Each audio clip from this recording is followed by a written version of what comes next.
How's it going, YouTube? In today's video we're going to do an unboxing and setup of the new Blackstone 22-inch tabletop griddle with griddle hood and stand. The 22-inch tabletop's been out for a little while. It was an HSN exclusive, I believe, when it first came out, and now they're on Blackstone's website, but I thought they were overpriced, and came across this one at Walmart, and I believe this is a Walmart exclusive. And this one not only comes with the actual griddle, it comes with a hood and a stand and a propane adapter, so you can use a 20-pound propane tank on it.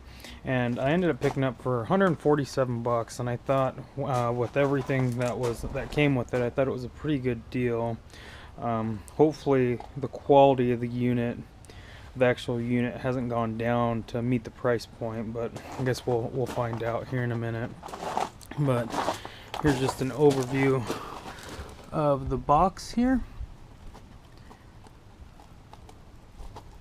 But alright then, well, I'm gonna go ahead and set a table up, and we'll go ahead and get this started. Alright guys, I went ahead and cut the tape and took the straps off, so this is what we got here. Looks like we have an owner's manual here, and the stand, it looks like. Put this down.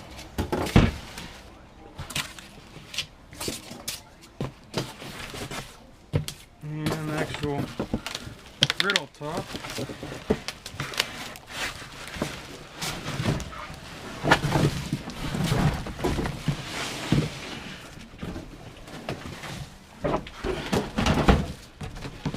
I think that's pretty much it. There's not much to this, so what I'll go ahead and do is I'm going to go ahead and just start taking all this off, and once I finish unwrapping this, and then I'll get back with you guys. Alright guys, I went ahead and took the top off, and then I was going to take it all off, but I wanted to show you guys.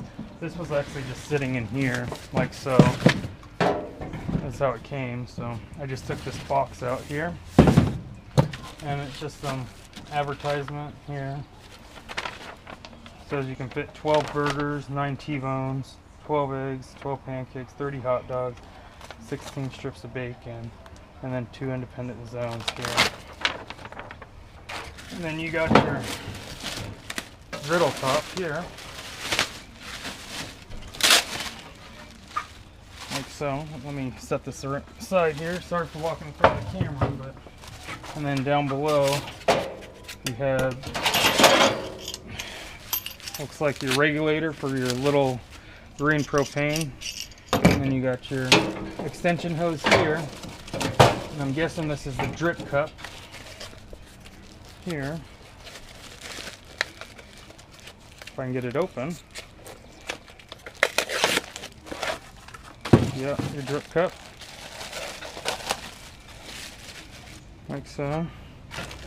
And then this box here, let's go ahead and open this box and see what's in it.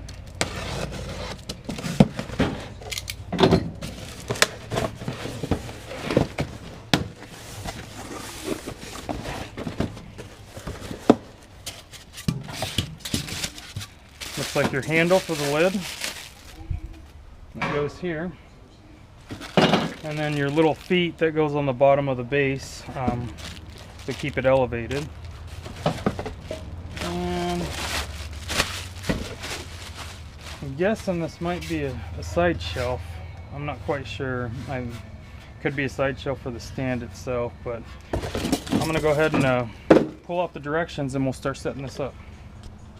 Alright guys, we're going to go ahead and start the assembly process. So step one, we're going to tilt it here on its side, and it's telling us to make sure down below, it's hard to see in the camera, but you got your burner tubes, and then you got the gas where it goes in. It wants to make sure they're inside together, so you can see that these are inside. So that's just to verify. And then step two is put these adjustable pegs, or the legs that they call them. We're just going to screw those in.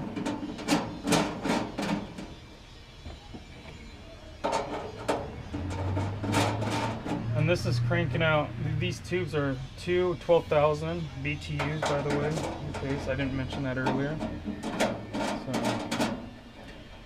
Okay, we got the feet on, and then the next step is we're going to come to our stand here. And our stand, it's telling us that to install the thumb screws, but they're already installed here. So what we're going to do is we're going to open these up, and on the back of the stand there's some locking pins here. We got to make sure those are locked into place when we open the legs. So you should hear them click when you open it. So as you can see, that click there, and that kind of click. Yeah, that clicked. You want to make sure those are secure before now you won't open up. And then we're just going to open this up to our desired length here, like so. There's cutouts here. They almost look like dents where the thumb screw kind of pushes on. Here, let's see. One, two. I'm on the third, so 1, 2, 3 here. We're going to do that with all 4 legs.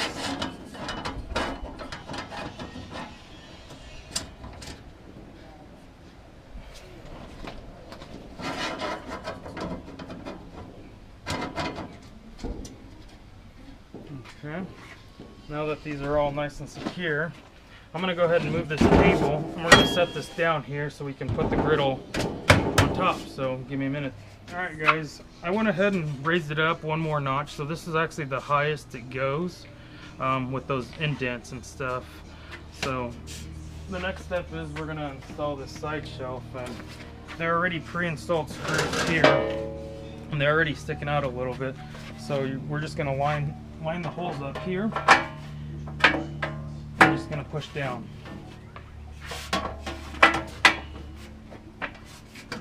Like so. Once that's installed, we're going to grab our griddle here. And these 4 pegs are going to line up with these 4 holes here. So that's secure.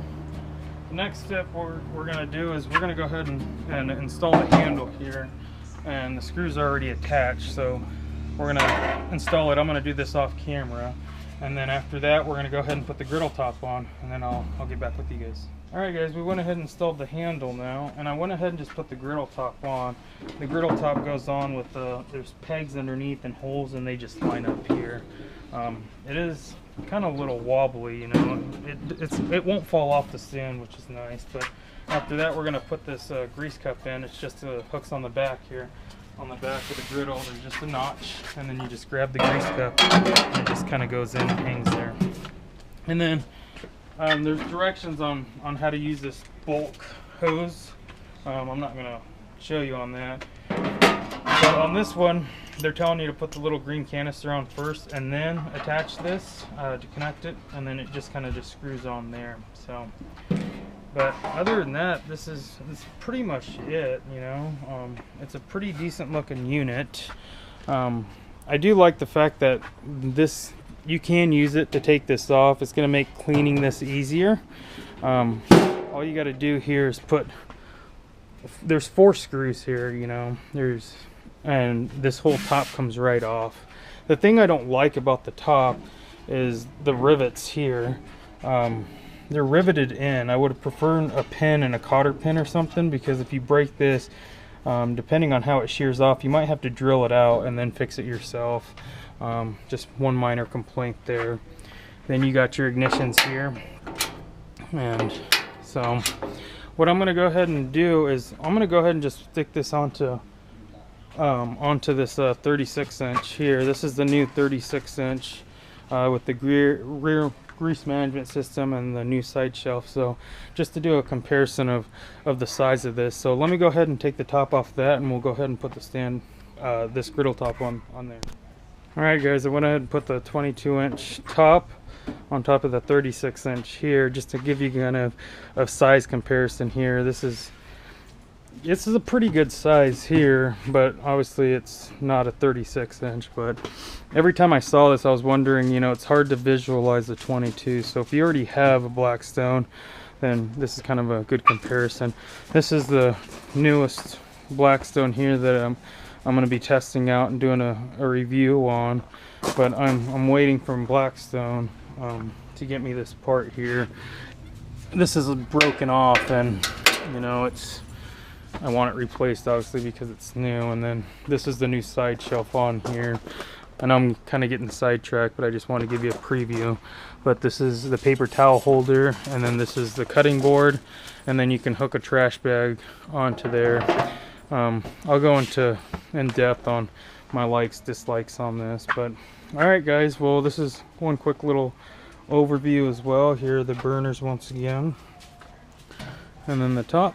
So I'm gonna go ahead and get this seasoned up, and then I might do a cooking video on there and showing you the temps and stuff in a different video. But I just wanted to show you guys doing an unboxing and setup. So as always guys, all the links are in the description box, and I try to get to all the comments and emails that I get, but it's getting overwhelming with how many. So if I don't respond to you within a couple weeks, go ahead and shoot me another one. It might have ended up in my junk mail. I've been getting a lot of them in my junk mail. I'm not quite sure why, but I do respond to as many as possible. So alright guys, well, have a good one.